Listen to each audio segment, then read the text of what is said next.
ധനുഷ്കോടിയിൽ നിന്നും മടങ്ങി വരുന്ന വഴി കോദണ്ഡരാമൻ ക്ഷേത്രം ദർശനത്തിന് ശേഷം അവിടെ കടൽ തീരത്തായി അവിടെ നമുക്ക് രാമസേതു നിർമ്മിക്കാൻ ഉപയോഗിച്ചിരുന്ന കല്ല് അത് നമുക്ക് എടുത്ത് ഉയർത്താനും അത് ജലത്തിൽ പൊങ്ങിക്കിടക്കുന്നത് കാണുവാൻ സാധിക്കും. ജയ് ശ്രീറാം വിളികളോടുകൂടി ഭക്തജനങ്ങൾ എല്ലാവരും അവിടെ ഈ കല്ല് 3 പ്രാവശ്യം ഉയർത്തി ജലത്തിൽ ഇടുന്നു. ആ ചടങ്ങാണിത്. ആ കല്ല് ആ ജലത്തിൽ പൊങ്ങിക്കിടക്കുന്നു. അത് നമുക്ക് രാമായണത്തിൻ്റെ ഒരു ശേഷിപ്പ് എന്ന് തന്നെ പറയാം. അത് കാണാത്തവർക്ക് അവിടെ ധനുഷ്കോടിയിൽ നിന്നും വരുന്ന വഴി നമുക്ക് ഈ ക്ഷേത്രത്തിൽ പോയാൽ അതിനടുത്ത് തന്നെ അവിടെ ഇത് കാണാൻ സാധിക്കുന്നതാണ്.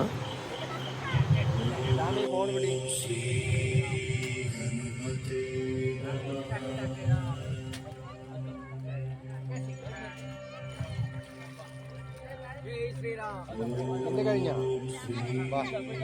ഇങ്ങനെ പിടിക്കുക, ഇങ്ങനെ പിടിച്ചാൽ മതി. എൻ്റെ എടുക്കുക, ഒന്നും ചെയ്യണ്ട, ആയിക്കൊണ്ടിരിക്കുന്നു.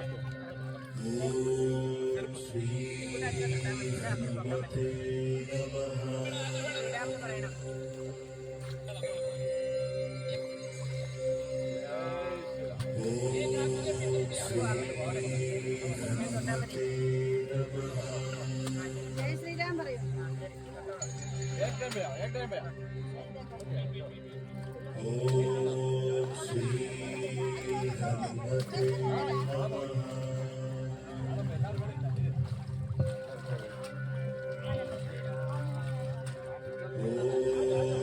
Oh,